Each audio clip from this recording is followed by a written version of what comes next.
Hi friends, എല്ലാവർക്കും എൻ്റെ പുതിയൊരു വ്ളോഗിലോട്ട് സ്വാഗതം. അപ്പോൾ എല്ലാവരും സുഖമായിട്ടിരിക്കുന്നു എന്ന് കരുതുന്നു. അപ്പോൾ ഞാൻ ഇന്നിവിടെ ചെയ്യാൻ പോകുന്നത് നമ്മുടെ ഗ്രീൻ പീസ് അത് വെച്ചൊരു കറിയാണ്. അപ്പം ഞാൻ ചെയ്യുന്നതിലും വ്യത്യസ്തമായിട്ടാണ് ഞാനിപ്പോൾ ഈ ഗ്രീൻ പീസ് കറി വെക്കുന്നത്. അപ്പോൾ അതെങ്ങനെയാണെന്ന് നമുക്ക് നോക്കാം. അപ്പോൾ അതിനായിട്ട് നമ്മൾ ആദ്യം ഗ്രീൻ പീസ് തലേന്നേ ഞാൻ വെള്ളത്തിലിട്ട് വെച്ചിരുന്നു. അതിപ്പോൾ കഴുകി വൃത്തിയാക്കി കുക്കറിലോട്ട് ഇട്ട് കൊടുത്തിട്ടുണ്ട്. എന്നിട്ട് ആവശ്യമായിട്ടുള്ള വെള്ളം ഒഴിച്ചു കൊടുക്കുക. മഞ്ഞൾപ്പൊടി വേണമെങ്കിൽ ഇടാം, ഉപ്പും ഇട്ട് കൊടുക്കുക.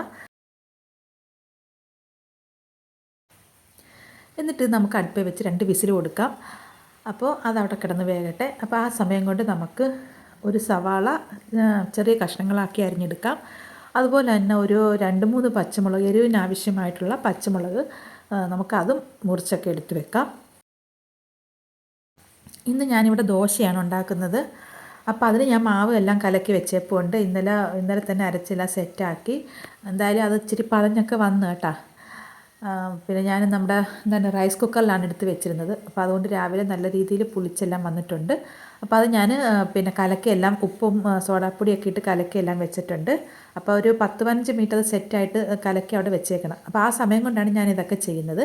അപ്പോൾ സവാളയും പച്ചമുളകും എല്ലാം ഞാൻ അരിഞ്ഞെല്ലാം എടുത്തിട്ടുണ്ട്. ഇനി നമുക്ക് ചട്ടി അടുപ്പത്ത് വെച്ച് നമുക്ക് എണ്ണ ഒഴിച്ചു കൊടുക്കാം, വെളിച്ചെണ്ണ ഒഴിച്ചു കൊടുക്കാം. എന്നിട്ട് അതിനകത്തോട്ട് നമുക്ക് തക്കോലം, കറുവ, ഗ്രാമ്പു ഇതെല്ലാം ഇട്ട് കൊടുക്കാം. എന്നിട്ട് അതിനകത്തോട്ട് കുറച്ച് കറിവേപ്പിലയും കൂടെ ഇട്ട് കൊടുത്തിട്ട് നന്നായിട്ട് പിന്നെ മൂത്ത് വരുമ്പോഴത്തേക്ക് നമുക്ക് ചെറുതായിട്ട് അരിഞ്ഞു വെച്ച സവാള ഇട്ട് കൊടുക്കാം.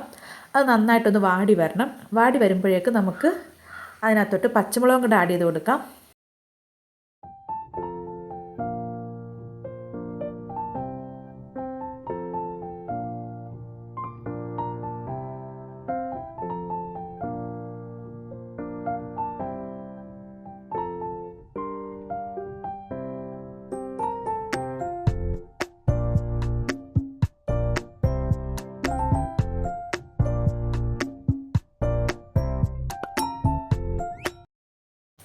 അപ്പോൾ നമ്മുടെ സവാളയും പച്ചമുളകും ഒക്കെ ഒന്ന് വാടി വന്നിട്ടുണ്ട്.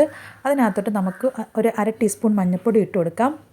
എന്നിട്ട് അതൊന്ന് മൂപ്പിച്ചതിന് ശേഷം അതിനകത്തോട്ട് ഒരു 2 ടീസ്പൂൺ മല്ലിപ്പൊടി ഇട്ട് കൊടുക്കാം. അതും നന്നായിട്ടൊന്ന് വറുത്തെടുക്കുക. അതിനകത്തിട്ട് അതിലോട്ട് തന്നെ നമുക്ക് പെരിഞ്ജീരകപ്പൊടിയും കൂടെ ഒരു 1/2 ടീസ്പൂൺ പെരിഞ്ജീരകപ്പൊടിയും കൂടി ഇട്ട് കൊടുക്കാം. പിന്നെ നമുക്ക് ആവശ്യമുണ്ടെങ്കിൽ ഗരം മസാലയൊക്കെ നമുക്ക് ഇട്ട് കൊടുക്കാം. ഒക്കെ നമ്മുടെ ഇഷ്ടം പോലെ നമുക്ക് ചെയ്യാം. നമുക്കിപ്പം വേണമെങ്കിൽ ഇട്ട് കൊടുക്കാം. അതല്ല എങ്കിൽ നമ്മൾ കറി ആക്കിയതിന് ശേഷം ഇട്ട് കൊടുക്കാം.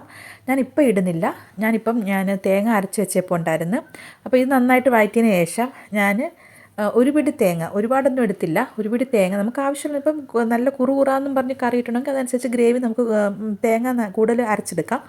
ഇതിപ്പോൾ ഞാൻ കുറച്ച് തേങ്ങ എടുത്തിട്ടുള്ളൂ. അത് നന്നായിട്ടൊന്ന് അരച്ചെടുത്തിട്ട് അതിനകത്ത് വേറെ ഒന്നും ചേർത്തിട്ടില്ല. മഞ്ഞൾപ്പൊടി, പെരിഞ്ജീരകപ്പൊടി ഒന്നും ചേർത്തിട്ടില്ല. തേങ്ങ മാത്രം ഞാൻ നന്നായിട്ട് അരച്ചെടുത്തിട്ട് ഇതിനകത്തോട്ട് ഫസ്റ്റിൽ തന്നെ ആഡ് ചെയ്ത് കൊടുത്തു. നന്നായിട്ട് ഗ്രീൻ പീസ് ഇടുന്നതിന് മുമ്പ് തന്നെ ഞാൻ തേങ്ങ അരപ്പൊഴിച്ച് നന്നായിട്ടൊന്ന് വഴറ്റിയെടുത്തു.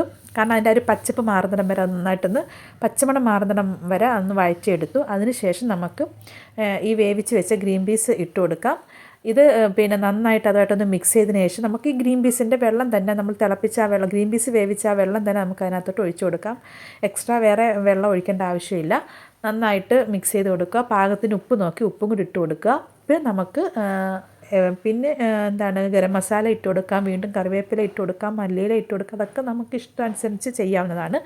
അപ്പോൾ നമ്മുടെ ഗ്രീൻ പീസ് കറി ഇനി ഇതൊന്ന് തിളച്ച് കിട്ടിയാൽ മതി. തിളച്ചൊന്ന് ചെറുതായിട്ടൊന്ന് ജസ്റ്റ് ഒന്ന് വറ്റിയൊന്ന് കിട്ടിയാൽ മതി.